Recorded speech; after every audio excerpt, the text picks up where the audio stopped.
was dead? It's his ex-girlfriend. Who's his ex-girlfriend? Kelly, I don't know her last name. Kelly's. She always bothers me about. Let me think. And they're saying he killed someone. Who's they? See, I don't know. She's being very vague. Oh, okay. She kind of gets down into it. He told some dude named Josh. He did. And there's like 40 cops looking for him. Christine, but she spelled it wrong. Tommy. Tommy's my ex-boyfriend who introduced me to Wade. And the news travels fast within them. As soon as something happens, they all update each other. It's kind of like a small circle. What's Mateo Graphics? Mateo Graphics is Josh Lukic, however you say his name. Business. It's in Hancock. On the rest of the girls with them. This means the spa in Fort Myers would be shut down, which affects their operations. Now, 2 days before the murders, Mila and Wade were at the spa late at night. They heard a knocking on the glass window, and Tommy was standing there with a man named Chris Brown, who was a very big bouncer and security guy for the organization. Tommy tried to get Wade to go outside and talk with him, and Wade said he would only speak to Tommy if Chris went back to the car. Once Chris went back to the car, Wade went outside, and that's when Tommy told him that they were aware of what he was up to and threatened that if he tried to leave, they would kill him. Tommy ended up leaving shortly after that. That next day, Wade went to the Buddha with Mila, where they met a doctor from Georgia who was interested in finding a girl to have sex with. Wade offered Mila up and said the doctor paid to sleep with her. Mila then went home with the doctor and did not go to a friend's house, as she said. Wade had Mila's car because she went home with the doctor. He didn't ultimately steal the car.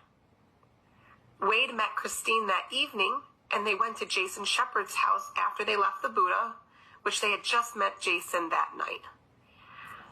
With Wade, I just gotten back from Texas. I moved to Texas with a guy, gave my business away to my best friend Jenny. I was like, fuck it, take it. Because I was kind of more involved in being a real estate agent at the time anyways. I was like, I don't need to own a spa. I'm a real estate agent. But then I fell in love with this guy, moved to Texas, and then left my car there, sold everything, and moved back. So I got a rental car.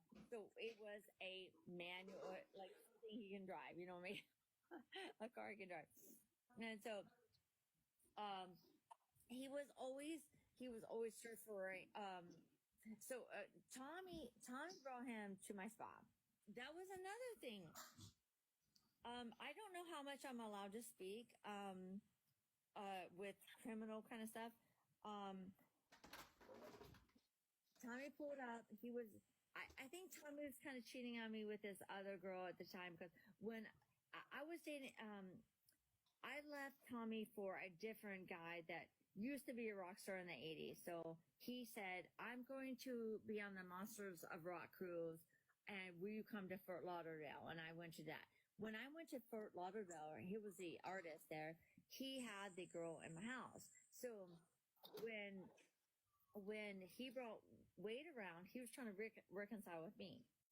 When Wade started having a liking with me and LeSean, when he found out, Tommy was beating down my door with brass knuckles on my door, and Wade started looking around for a weapon. Wade found a knife. So I was in a situation where I had my ex-boyfriend on one side with brass knuckles beating on my door, causing all kinds of drama. But I'm surprised he didn't beat it through. But then I had Wade on this side with with a knife right in his side.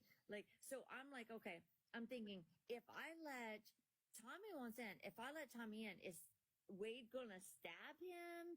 What is the fight gonna be? So Wade's like, let him in. So I'm trying to be the mediator. They're both trying to kill each other.